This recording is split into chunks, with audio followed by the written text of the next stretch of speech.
تابع في هذه أنت الصور، المسلح. يعني يبدو بأن هناك أناس محروقين داخل سياراتهم.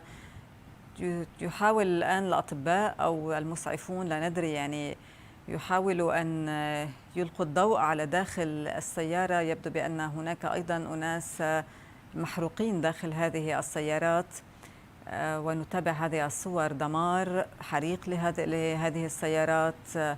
وأيضا نعود ونذكر بأن هذا المستشفى لم يكن يضم فقط المصابين والمرضى، كان يضم أيضا أشخاص نزحوا من المناطق التي تتعرض للقصف، نزحوا إلى المستشفى وافترشوا أراضيها كما افترشوا الساحات حولها. نتابع هذه الصور منذ عدة أيام للناس المفترشين ساحات المستشفيات، ظنا منهم بأنها لن تقصف ولن تصاب، يعتبرونها الأكثر أمنا، وإنما للأسف اليوم هذا القصف طال المستشفى وراح ضحيته أكثر من 500 قتيل، وهناك العديد تحت الأنقاض.